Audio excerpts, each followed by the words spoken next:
Hi folks, my name is Brad. Welcome to my living room. Today I wanted to do a video that I think many of you, if you're like me, who like cars, probably would be interested in. Because no doubt at one point in your life you thought, hey, you know what's been missing in my life? Of all the cars I've driven, I have yet to have an awesome, nice little two-seater convertible that would just not cost me an arm and a leg. So I had a similar thought. It's actually 12 years ago now. It's certainly not my first two-seat convertible, but I wanted to do this video to strongly encourage any of you who are thinking of buying one to please go ahead and do it. And that, of course, is my 2002 Honda S2000, an AP1 for all of those folks who know what that is. I've had this car, like I said, for 12 years. I bought it, it was a few years old, had about 56,000 kilometers on it. I'm from Canada, so everything's in kilometers. And I now have just shy of 180,000 K. I've driven this thing hard. I think I'm a decent driver. I heel and toe. I'll do a video on that too in the future, perhaps. If you guys are interested, please let me know. I don't abuse it, but I certainly hit it hard. The rev limiter and I are in very good terms. It's just such a great car, and the downsides have been so minimal that I strongly encourage you. If you have the dollar bills to go beyond the Miata, which is also a great car, strongly recommend you getting one of these things. Being a responsible, quasi-responsible adult, I've had many reliable, practical cars, and even they were not as bulletproof as this beautiful S2000 I have. It's a little worse for wear. We'll see. I'll take you guys outside and you can have a look. We'll go for a drive and all the rest of that. But to begin with, I wanted to at least say this is what I'm looking to do. I want you folks to feel free to ask me any questions you have, actually, because not anyone that I've actually come across on the internet has had an S2000 for as long as I have. If you have, great. I'd love to hear from you too. What problems you've had and all the rest of that. But in 130,000 kilometers. Honestly, this thing's had practically nothing go wrong with it. It's never left me by the side of the road. I've been in 2 major accidents with it too, so not that I'm saying that I owe it my life, but I certainly owe it a lot. There's just so much you can do with these things, and you can drive them. You can drive them in the winter. It's not just a 3-season car. I've certainly taken mine. I bought winters for it the first year I had it. It's been able to be retired from daily in the winter for quite a while now, 4 or 5 years. But don't shy away from that either. And I'll even point out a couple of gotchas that you might want to look out for when it comes to if you want to keep one of those things for a while. Because, regrettably, because I've driven it everywhere and in so many things, there's a little bit of rust showing up, which I'll show you folks.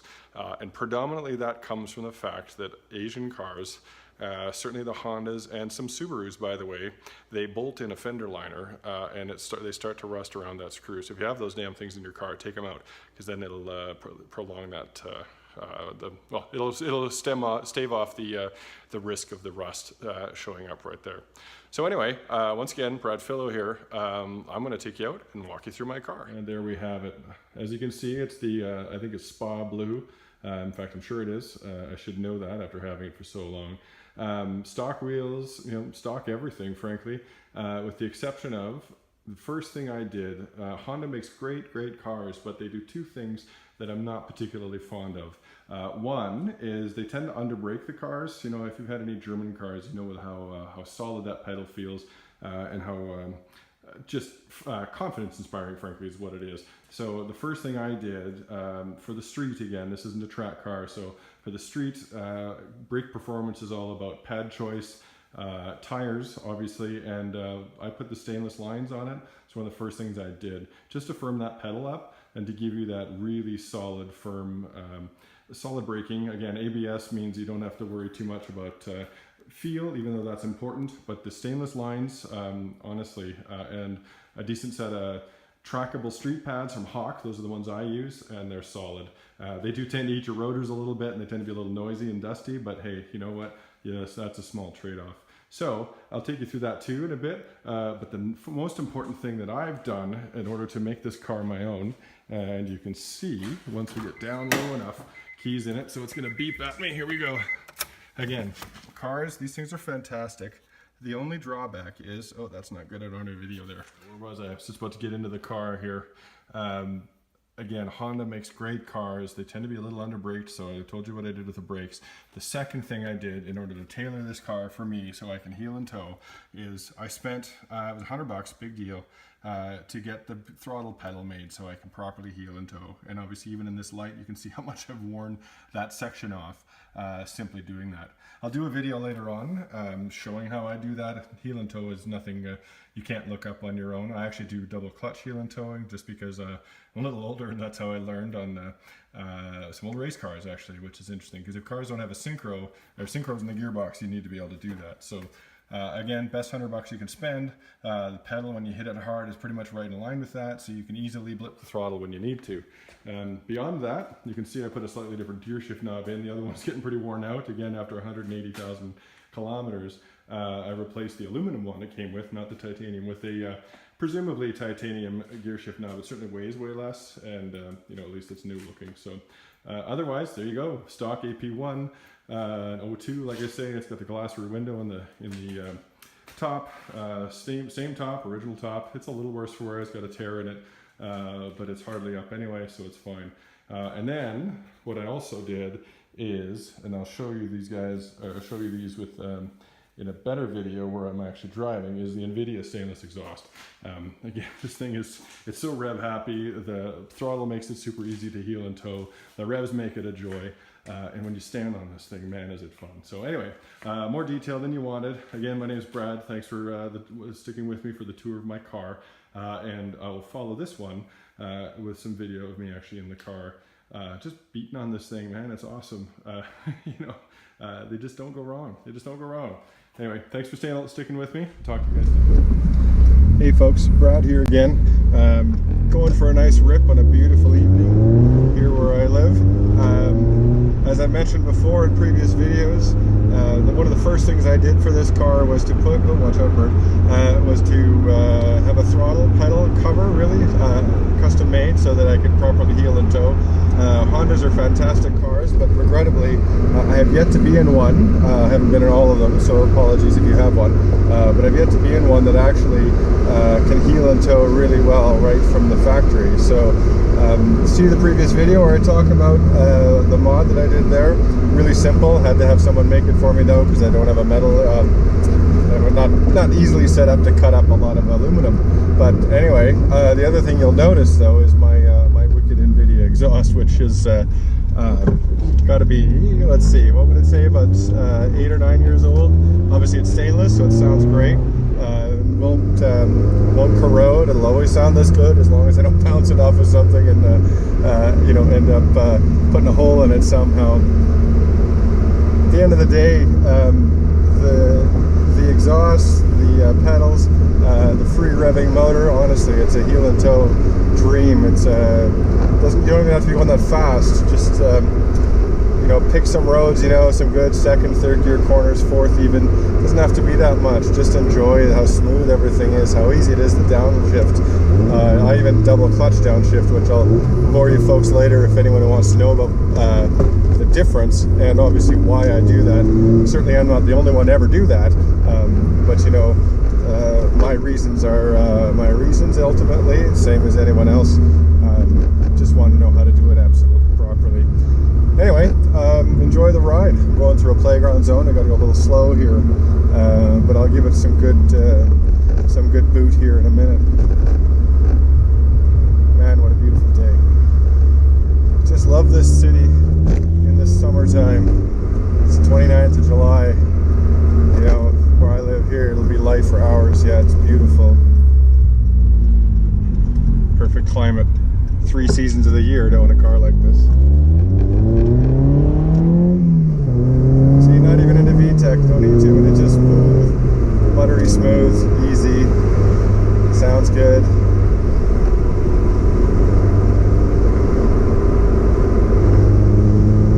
Nice long sweeping corner. I have the privilege of living next to a national park. It's in the city I live, so drive along here, sun's out with a park, mountains in the distance. See, nice smooth.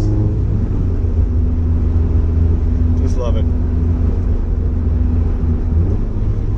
Don't know how much footage of this I'll use. Talking a lot. for a car guy who wants to showcase his car, I sure spend a lot of time talking. Once I pull over here, I'll show you guys some of the beauty of what I get the pleasure of living against, or living here rather. Listen to that, not even high revs. And double clutch downshift into third, second, and the trickiest of all, first. Oh, look at that, smooth as butter.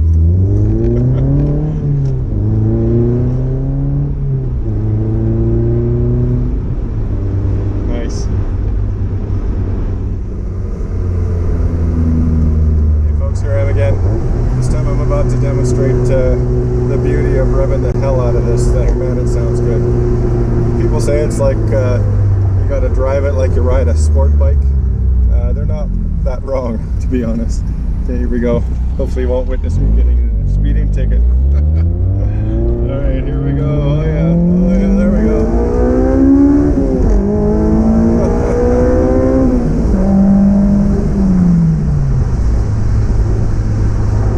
Who doesn't love that? Man, this thing's fantastic. 12 years I've owned this thing and I don't get tired of that, not one bit. Not one bit. You know, you talk about a car that has pluses and minuses, and this thing really has hardly any minuses. Of all my reliable cars, all my practical cars, this thing has been better and more bulletproof than all of them. It doesn't even have a timing belt to worry about like you used to have to in the cars in the 90s and well, 90s I guess, this is in early 2000. It's fantastic. You know, other than brakes and a little bit of oil here and there, the only thing I've had to do is the typical timing chain tensioner. I think I'm on my third one, to be honest, but you know what? I've since learned the best way to do that, to fix that, is not to actually replace them. Take out the one you have, and you can actually rough up the worm gear that sits inside it. It gets a little smooth and then it won't hold oil, and that's the reason why it starts to rattle. So instead of spending a couple $100 or so, whatever it usually is, I simply just take the thing out every 3 or 4 years. Frankly, this is on my 4th and it hasn't started rattling yet. That's after buying it. Let's see, I'll edit this out, but that's 6 years. 2 years I bought it. It started rattling again, and I took it apart, sanded it down, cleaned it off, obviously, put it all back together. It's pretty simple. For those of you that are interested, you know, comment below, and then I'll be happy to actually do a demo of it. It's so easy. I'll do it again, even though this thing doesn't need it. It's that simple. And don't be afraid of it. Hey everyone, well that concludes my video, at least to start with. Pretty introductory, obviously, just a slight walk around the car, a little bit of footage in it, you know, just to get a taste of it. Certainly I'll do more. I'll do some editing of this one too, perhaps, probably need to. Really, again, encourage anyone who thinks that they want to buy one of these things. They're just great. They're just great. Like I said, there's no major headaches with them. Timing chain tensioners, again, I'll happily do a video on that. Again, it's so easy, frankly, that I'm willing to take it out and show you just because I can. There's no harm in that. As they get a little older though, you know, I think frankly they're called differential carrier bushings. They're fluid filled, they're at the back. I'll show you that. I'm going to do a video of that too, because I'm ultimately going to take them out. You know, after 15 years, I think there's a little play there. Maybe I'm just being ridiculous. Maybe I just need to check my tire pressures, which I do pretty regularly anyway.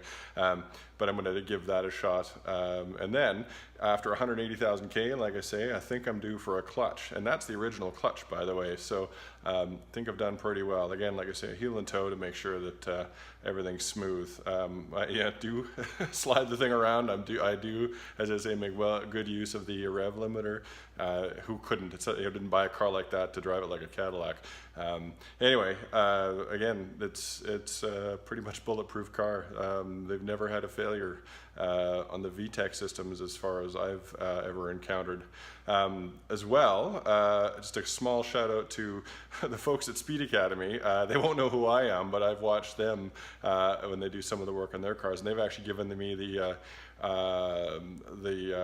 confidence rather to actually take the motor at the bottom of the S and do the clutch. So done lots of clutches before, not on this car obviously. I would have had a slightly different approach, so I'm glad they actually did that for me. So thanks PT, I think that's your name, you guys are great. Check them out, speed.academy. They've been really helpful, and I can nothing but good things to say for those guys. Anyway, that's kind of the end of this one. Just wanted to say hi. It's my first video, frankly. I'm such a car guy that I think I'll do this more. I've got access to so many cool cars around me that I love, so why the heck wouldn't I share that? Anyway, you know, please be kind. First video, it's great. Comments below, any questions at all, honestly. I've had the thing for so long. Maybe with the map sensor, because that can rear its ugly head a little bit, nothing serious. Exhaust that you might like. Hardtops, you know, bushings, anything, suspension, whatever you want. I've obviously been paying attention to this thing for years, and on the blogs, on the catalogs, everything. So if you haven't found it already and you think you have a question I might be able to answer, please feel free. I'm happy to help. I like to do that stuff. So anyway, thanks for sticking with me. I look forward to doing other videos, and I hope you guys like this one. You folks like this one. Thanks. Signing off. Take care.